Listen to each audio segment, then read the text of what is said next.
Bismillahirrahmanirrahim. Alhamdulillahi rabbil alamin. Ar-Rahmanir-Rahim. Maliki yaumiddin. Iyyaka na'budu wa iyyaka nasta'in. Ihdinas siratal mustaqim. Siratal ladzina an'amta 'alaihim khairil maghdubi 'alaihim waladdallin. Rabbighfirli wa liwalidayya walil mu'minina amin. Rabbishrah li sadri wa yassir li amri wahlul 'uqdatam min lisani yafqahu qawli.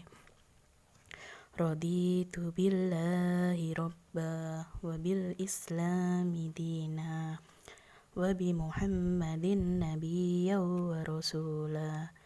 Rabbi zidni ilma warzuqni fahma. Pada pertemuan kali ini kita membahas tentang strategi dakwah Nabi Muhammad SAW di Madinah.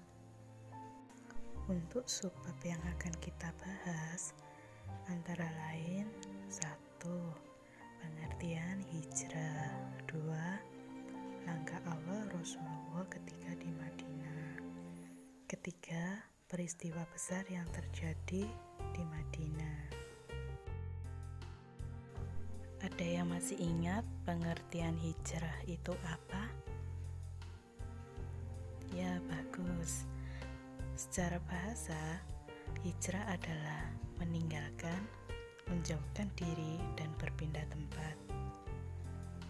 Dalam konteks sejarah, hijrah adalah kegiatan perpindahan yang dilakukan oleh Rasulullah bersama para sahabatnya dengan tujuan mempertahankan dan menegakkan risalah Allah berupa akidah dan syariat Islam.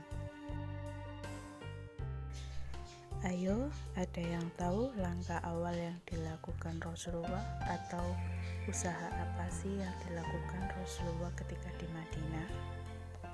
Ya, yang pertama membangun masjid. Masjid pertama yang dibangun Rasulullah ketika di Madinah dinamakan Masjid Quba. Masjid Quba ini berdiri di pusat perkotaan.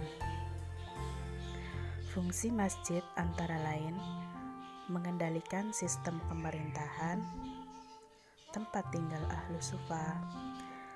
Apa sih Ahlus Sufa itu?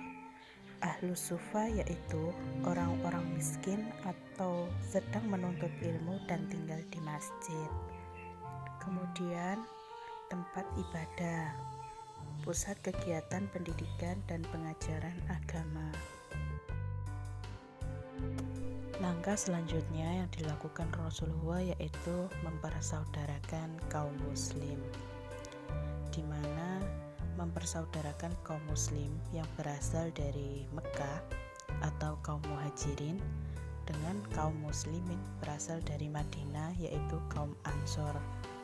Dengan persaudaraan tersebut, Nabi Muhammad SAW telah menciptakan suatu persaudaraan baru yaitu persaudaraan berdasarkan iman atau agama yang menggantikan persaudaraan yang berdasarkan darah.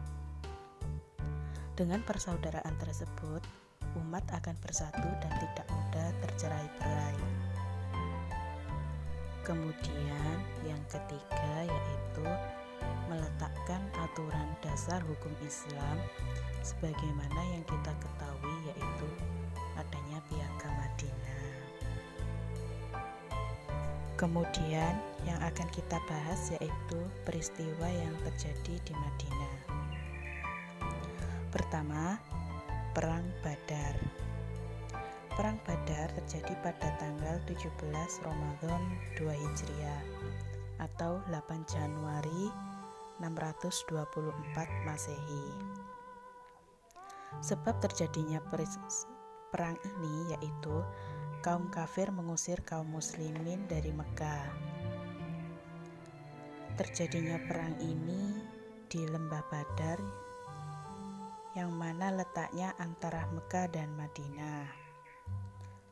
Lalu kemenangan di perang Badar memberikan kesan tersendiri bagi umat Islam maupun kafir Quraisy Mekah. Di antaranya yaitu semakin solid kekuatan umat Islam di Madinah, menjadi dasar pemerintahan Nabi di Madinah. Kemenangan militer umat Islam yang pertama, semangat jihad perang Badar sangat berpengaruh terhadap dakwah Islam pada hari-hari berikutnya.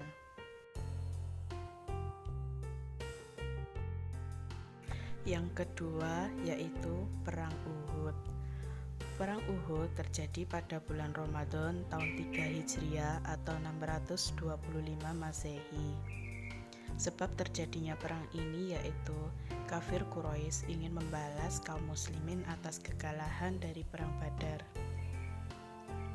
Dalam perang ini sempat diisukan bahwa Rasulullah SAW wafat, yang menyebabkan kekalahan kaum muslimin antara lain: 1.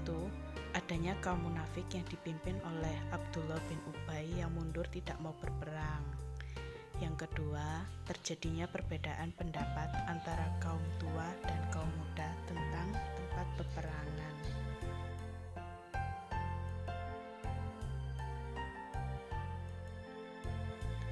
Ketiga yaitu Perang Khandak. Perang ini biasa disebut dengan Perang Ahzab. Perang ini terjadi pada tahun 5 Hijriah atau 627 Masehi. Adanya ajakan untuk bergabung seluruh kafir Quraisy dengan kaum Yahudi untuk menghancurkan kaum muslimin ketika di Madinah. Sebab terjadinya perang ini yaitu pemikiran kaum kafir Quraisy dan kaum Yahudi menilai bahwa kekalahan kaum muslimin pada perang Uhud, maka dalam peperangan selanjutnya ketika sekali diserang, dia akan binasa atau hancur.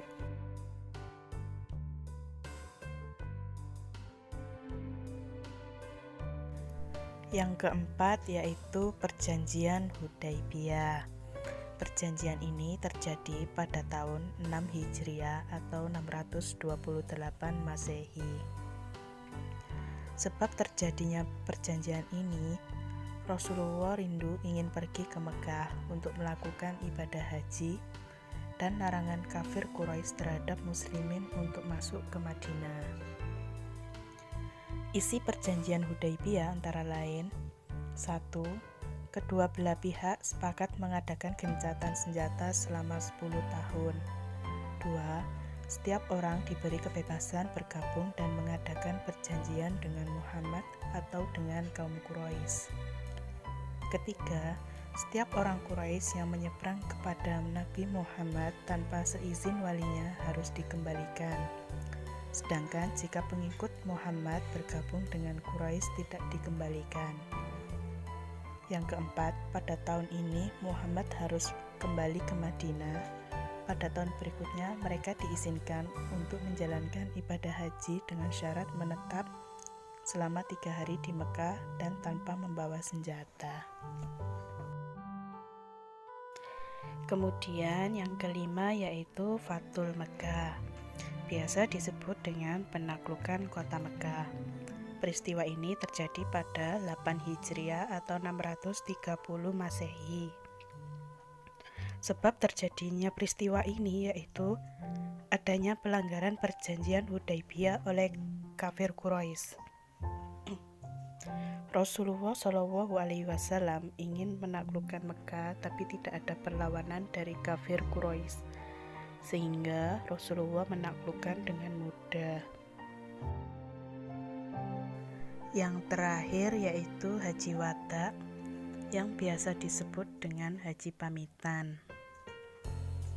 Nabi Muhammad mengumumkan kepada seluruh masyarakat Madinah bahwa beliau akan memimpin ibadah haji pada tahun ke-10 Hijriah. Berita tersebut dikirim kepada seluruh suku yang berdiam di wilayah Jazirah Arabia.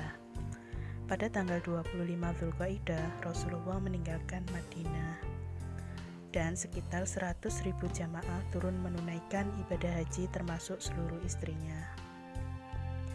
Pada hari Tarwiyah, tanggal 8 Dzulhijjah, Nabi pergi ke Mina. Keesokan subuhnya, ia berangkat lagi menuju Gunung Arafah. Kaum muslimin mengikutinya sambil mengucap kalimat talbiyah dan takbir. Nabi Muhammad SAW berhenti di Namira untuk berkemah. Setelah matahari tergelincir, beliau berangkat menuju Wadi di wilayah Uran. Di tempat inilah Nabi Muhammad SAW menyampaikan khutbahnya yang sangat bersejarah. Setelah asar, Nabi Muhammad SAW berangkat ke Mina, dan pada waktu itulah Nabi Muhammad membacakan firman Allah kepada kaum muslimin, yang artinya, pada hari ini telah kusempurnakan untuk kamu agamamu, dan telah kucukupkan kepadamu nikmatku, dan telah kuridhoi Islam itu jadi agamamu bagimu. Al-Quran Surat Al-Ma'idah ayat 3. Turun ayat di atas merupakan kabar gembira bagi umat Islam bahwa Islam telah sempurna. Akan tetapi, Abu Bakar menangis karena merasa bahwa jika tugas Nabi Muhammad SAW telah selesai, berarti waktu meninggalkannya sudah dekat. 2 bulan setelah menunaikan haji wada, Nabi Muhammad SAW menderita demam. Nabi Muhammad tetap memimpin sholat berjamaah walaupun kondisi badannya lemah.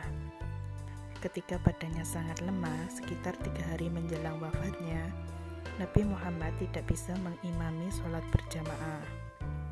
Nabi Muhammad SAW menunjuk Abu Bakar sebagai pengganti menjadi imam sholat. Semakin hari tenaganya terus menurun, dan pada hari Senin 12 Rabiul Awal tahun 11 Hijriah, Nabi Muhammad wafat di rumah istrinya Siti Aisyah.